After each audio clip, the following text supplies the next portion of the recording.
मित्रों नमस्कार। मैं Neeraj Srivastava, advocate, district court Varanasi UP.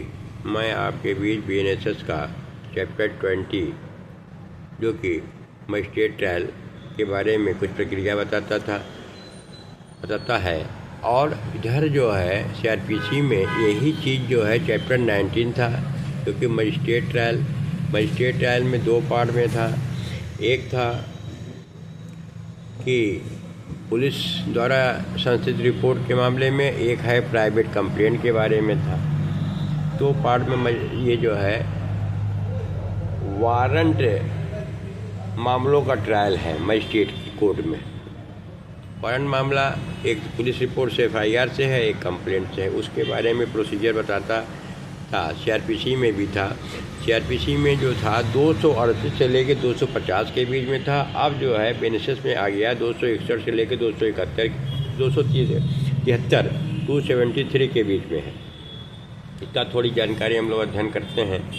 इसमें जो स्टार्ट होता था सीआरपीसी में 238 सेक्शन था और वही 261 बीएनएसएस में बन गया।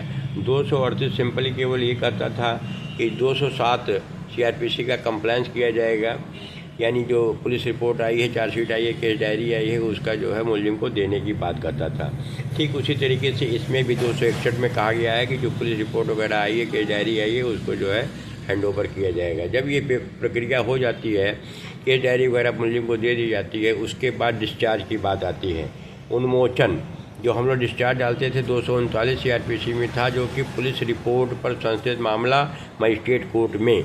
ठीक उसी तरीके से 239 सीआरपीसी जो था 262 बीएनएसएस में आ गया डिस्चार्ज की बात। फिर सीआरपीसी में 240 था, जहाँ चार्ज बनाया जाता था। अगर डिस्चार्ज नहीं हुआ तो चार्ज बनने की बात थी। अब 240 वाला जो था 263 इसमें बन गया है। यहाँ पर जो है चार्ज बनाने की बात है मजिस्ट्रेट कोर्ट में। तो इसके बाद फिर 241 था सीआरपीसी का, प्ली गिल्टी के बारे में था, जो कि 264 आ गया यहाँ पर। अगर मुलजिम जो है कन्फेशन कर लेता है, मान लेता है कि हमसे अपराध हुआ है, तो वह प्रक्रिया थी 241 में, और जो कि 264 सीआरपीसी बीएनएसएस में है। प्ली गिल्टी के बाद में अगर दे दिया गया, प्ली गिल्टी कर लिया तो कन्विक्शन कर दिया जाता था। अगर नहीं है, कहता है कि नहीं हम ट्रायल चाहिए, तो फिर एविडेंस की बात आती है। 242 जो था मजिस्ट्रेट कोर्ट में वारंट मामले में अभियोजन साक्ष्य की बात कहता है। अभियोजन की तरफ से आने वाले साक्षी जो भी आएंगे, जो अन्वेषण में आए हुए हैं, मजिस्ट्रेट सारे जो है प्रोसिक्यूशन विटनेस का ट्रायल कराएगा, सारी टेस्टिमनी होगी, रिकॉर्ड होगा। इसके बाद 242 जो था अभियोजन साक्ष्य, वही 265 बीएनएसएस हो गया।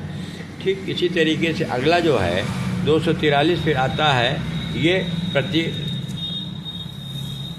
ये मुलजिम की गवाही के बारे में प्रतिरक्षा का साक्ष्य, एविडेंस फॉर डिफेंस की बात है, डिफेंस की तरफ का है। वही 313 के बाद में फिर जो है मुलजिम का के तरफ से आने वाले साक्षियों का गवाही जीरा जो पेपर हो। लेकिन इसमें नई बात इसमें भी आ गई, ऑडियो वीडियो के माध्यम से साक्ष्य लेने की बात है। इस तरीके से ये मजिस्ट्रेट कोर्ट में वारंट मामला जो कि एफआईआर के थ्रू आता था, यानी वारंट मामला पुलिस रिपोर्ट पर संस्थित मामले। फिर अदरवाइज पुलिस रिपोर्ट वाला जो एक इसी में पार्ट आता है, जो कंप्लेंट जिसको कहा जाता है, जहाँ परिवाद का मामला आ जाता है। ये सेक्शन शुरू होता है 244 से। 244 जो सीआरपीसी थी अब 267 बन गई। अभियोजन का साक्ष्य आएगा। जब कंप्लेंट आया, उधर आपका 200 में जो है कंप्लेंट का हो गया, कंप्लेंट 202 हो गया, गवाहों का हो गया, 203 मान लीजिए डिसमिस हुआ, 204 सीआरपीसी था, उसमें सम्मन हो गया। तो फिर जब आएगा तो बेल कराने के बाद में 244 शुरू होगा, वही अभियोजन साक्ष्य है।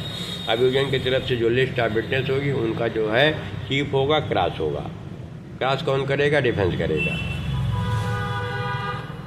इसमें कहीं पर कोर्ट में प्रक्रिया में ये देखा जाता है कि साहब जो है 244 में थोड़ा सा क्रॉस एग्जामिनेशन करिए, बाकी जो है आप 246 में करिएगा।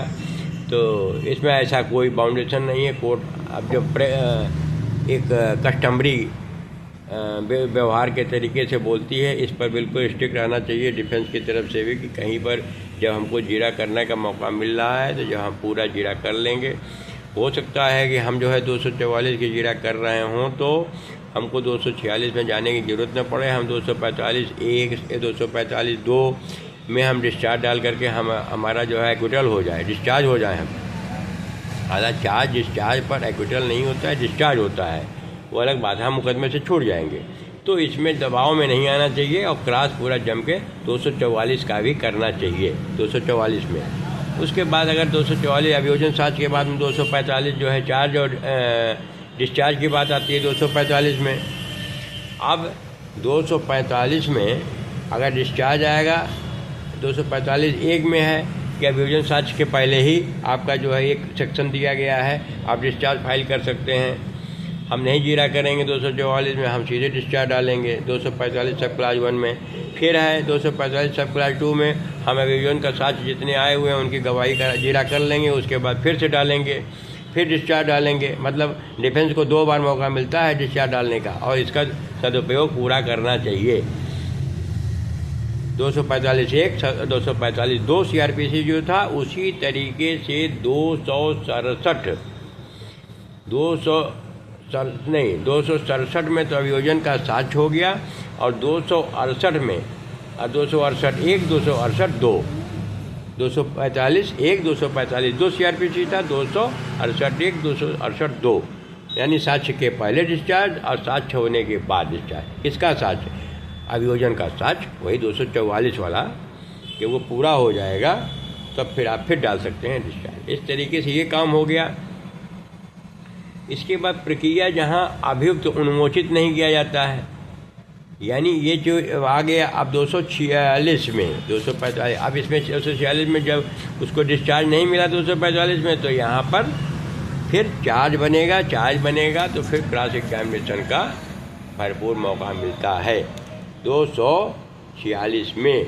फिर आ गया 247 एविडेंस फॉर डिफेंस, फिर मुलजिम की तरफ से आने वाले साक्षियों की, फिर 313 में कूद को जाएगा आदमी। उस तरीके से जो है बयान मुलजिम के बाद में फिर से आपका जो है इसमें जो है परीक्षा की बात आती है, प्रतिरक्षा डिफेंस के सारे गवाह आएंगे और फिर उनका जो है चीफ होगा और फिर प्रोसिक्यूशन जो है क्रॉस एग्जामिनेशन करेगा। इस तरीके से इतना हुआ। फिर आता है 247 जो था CRPC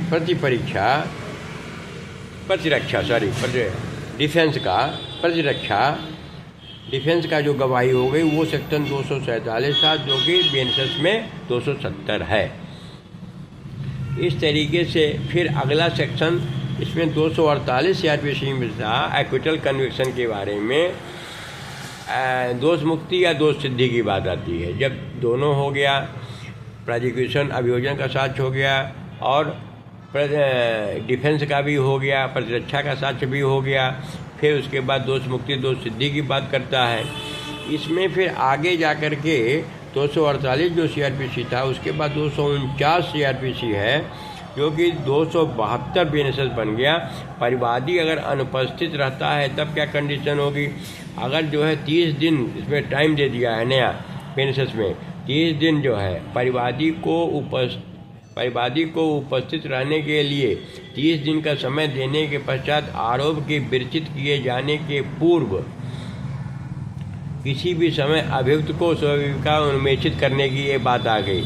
इसमें जो है परिवादी एब्सेंस ऑफ द कंप्लेनेंट की बात है। जब कार्यवाही परिवाद के रूप में संचित की गई है और मामले की सुनवाई के लिए नियत तिथि किसी दिन भी परिवादी अनुपस्थित है और अपराध का विधि पूर्वक शमन किया जा सकता है या वह संज्ञेय अपराध नहीं है, मतलब असंज्ञेय है, छोटे मामले हैं, तब मजिस्ट्रेट इसके पूर्व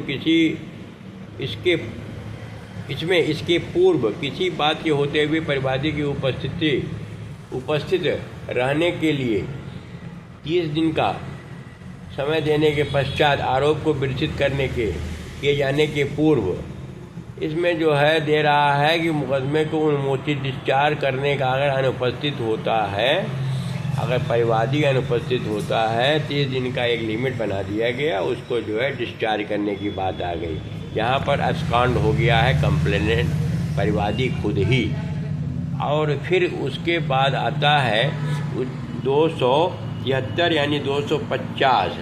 अगर बिना उचित कारण के अगर कोई मुकदमा किया गया है डिवीज़न की तरफ से, तो उसको जो है अगर दोषमुक्त कर दिया जाता है कोर्ट द्वारा, तो इसमें पेनाल्टी की बात आती है 250 CRPC था, जो कि 273 है। ये कंप्लेंट के बारे में छोटी सी प्रक्रिया बताता है। यह हम लोगों ने अध्ययन किया। पुनः मैं किसी अन्य टॉपिक पे आपके बीच उपस्थित होऊंगा। तब तक के लिए धन्यवाद, नमस्कार।